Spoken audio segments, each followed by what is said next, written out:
Our last Secret Invasion video might have overwhelmed some of our voice actors. Ooh, is that guy gonna be okay? But not to worry, he's currently resting at the CBR Tower. Now for today's video, we'll take a look at who might return to the MCU in Secret Invasion. As you probably know, the upcoming Disney Plus series is based on an 8-part comic book series of the same name. In it, a bunch of Skrulls infiltrate Earth in order to take it over, and they do so by morphing into other superheroes or even celebrities. In today's video, I'll discuss who I think will be and should be in the show. While Agent Monica Rambeau does not actually appear in Secret Invasion, chances are she will play a major part in the series adaptation. The character was first introduced in Captain Marvel when she was only a 10-year-old kid. Oh, so cute. While her role might have been quite secondary in the film, she was still right in the middle of that whole Kree versus Skrulls fiasco. But one scene in particular hints that she might have built a friendship with one of the Skrulls when she bonded with Talos' daughter inside her home. Whether or not this friendship flourished throughout the years remains a mystery for now, but the fact that her mother created SWORD, she became one of its finest agents, and the comic book starts with the invasion of one of their space stations suggests that Rambeau might be heavily involved in fighting the Skrull invasion. With only a handful of episodes left for WandaVision, I know I'm sad too. And her talking about an aerospace engineer, something tells me we'll get to see more of her throughout MCU's Phase 4. Since Captain Marvel has been made way too OP in the MCU, chances are she'll only have some sort of cameo in the series. After all, she could easily destroy an army full of Skrulls just by snapping her fingers. The last time we saw her was at the end of Avengers Endgame when she single-handedly brought down Thanos' ship. But since Carol Danvers has experience fighting the Skrulls when she was an honorary Kree soldier, her knowledge might come in handy in fighting the invaders. Since she helped Talos and his new group of refugees find a new homeworld, or at least that's what she set out to do by the end of Captain Marvel, it could be interesting to see how her relationship has grown since the 1990s. Since both Samuel L. Jackson and Ben Mendelsohn have been confirmed as returning as Nick Fury and Talos, there's a big chance we'll see Captain Marvel come back in one way or another. My guess is that she'll probably give Fury and Talos the same answer she gave Black Widow when she gave her a call. "I'm busy right now, please leave a message after the beep. Thank you." Since Talos will be back as a main character for the new Disney Plus series, his wife Soren will probably follow too.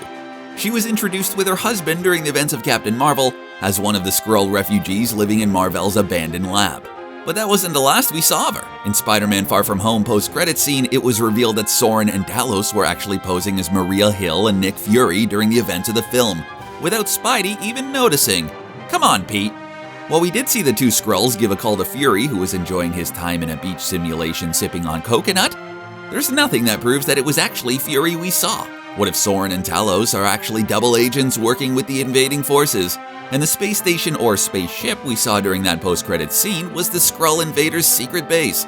One thing for sure when watching Secret Invasion, we can't trust our eyes. Now, Agent Abigail Brand is what you get when you mix the Matrix's Trinity and the Green Power Ranger. Sporting cool shades that magically hold on her face without any temples, she's wearing only flashy green down to her hair color. Brand is a cool human-alien hybrid.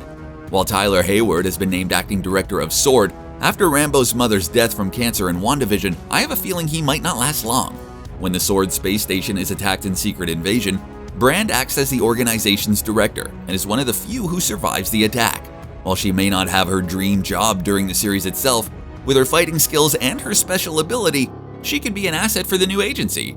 She may look human to the untrained eye, but some of her physical features are quite different. Her tongue can make different shapes than ours, allowing her to speak a variety of extraterrestrial languages, such as Kree, and most importantly here, Skrull. The last time we saw the thick-skinned Maria Hill was at the end of Avengers Endgame, during Tony Stark's funeral. Or was she? As far as I'm concerned, the last time we can really say for sure without a single doubt that we saw Maria Hill in the flesh was during Avengers Infinity War's post-credit scene. If you remember correctly, in that short scene, her and Nick Fury are driving, and as they stop their car, people around them start disintegrating. First, Hill gets taken by Thanos' snap, followed by Fury, who pages Captain Marvel just in time before disappearing. While she most probably came back during the blip, there's no guarantee that she is still operational out there. In the comic books, a few heroes are kidnapped by the Skrulls and taken away in a spaceship until they are freed by the end of the series. If Soren is actually a double agent, she might have been living as Maria Hill since Endgame, with the real one trapped somewhere with others waiting to be set free. Since the Queen of the Skrulls named Veranke is the main antagonist of Secret Invasion, it's a safe bet to say she'll have a huge part in the events that will unfold on screen.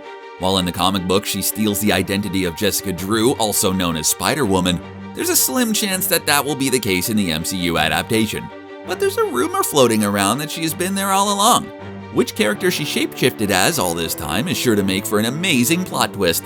There's another interesting layer to that theory that adds more punch to the rumor. Some believe that Veranke is actually Talos and Soren's daughter, which could make for an interesting standoff between her and Monica Rambeau. While I'm not certain Rambeau could take on a Skrull, she certainly could kick her butt if she gains powers like in the comics. After being affected by extra-dimensional energies, she gains various powers, such as appearance alteration, flight, superhuman speed, and more. Could the multiverse be involved in powering up Rambeau in WandaVision? I guess we'll find out in the next few weeks. Actress Chloe Bennett, who played Daisy Johnson, aka Quake in Agents of S.H.I.E.L.D., have shut down rumors that she wants to return to the MCU. While we could believe her, that wouldn't be the first time an MCU actor has lied to us. Fans have been asking for more crossover between the S.H.I.E.L.D. series and the rest of the MCU, and this would be the perfect moment to mix things up. Quake would be a good contender to fight against the Skrull, and has been important in bringing them down in the comic book. She also had to deal with her whole team in the TV series, as they got replaced by creepy life model decoys, and had to combat the Chromocoms who have face-stealing technology. She's been there, done that, and the last we heard of the Inhuman, she was sent to a space station. A sword mission, maybe? Most probably. Just like Agent Abigail Brand, Hulkling is born out of parents from two different species. In this case, he is the son of the Kree Mar-Vell and Anel, a Skrull princess. Since MCU's Mar-Vell had a close relationship to the Skrulls, she might have had a secret lover amongst them, which would result in the birth of Hulkling. Being of two kinds, he holds the power of both species. He has super strength and amazing defense capabilities, and he can shapeshift just like any Skrull. His arrival in the MCU would bring an interesting dynamic to the Kree-Skrull ongoing hatred, showing that there is a possibility of peace between the two alien races. And with the arrival of Kate Bishop as the new Hawkeye in the MCU, Hulkling appearing in Secret Invasion would set everything up for the creation of the long-awaited Young Avengers. Speed has been recently introduced in the MCU through WandaVision as her young son Tommy. Also a future member of the Young Avengers, Speed has similar powers to his uncle Pietro or Quicksilver.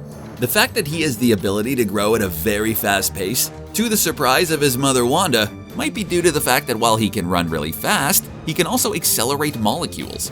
This would explain how he was able to grow older in such a quick and instant way. To some extent, his brother did the same thing, but using a very different set of abilities, which I will explain in a minute. For most parts of the Secret Invasion comics, Speed is on standby as a new hero recruit in New York. That is until the Skrulls attack using one of the Fantastic Four devices to teleport themselves right at the heart of Manhattan. While still in training, the Young Avengers have no choice but to join the fight against the invasion. This would not only make for a great limited series finale, but would also introduce the members that would replace the Avengers in the future of the MCU. Billy, who goes by Wiccan in superhero mode, has also been introduced side by side with Tommy in WandaVision. Just like his mother, the Scarlet Witch, he can alter and manipulate reality. This allows him to do pretty much everything Wanda can do, like create illusions, tear down force fields, use telekinesis, and everything in between. I have a feeling that just like Hulkling and Speed, he will appear at the end of Secret Invasion to further set up the upcoming Young Avengers, which will likely be started with the Hawkeye series.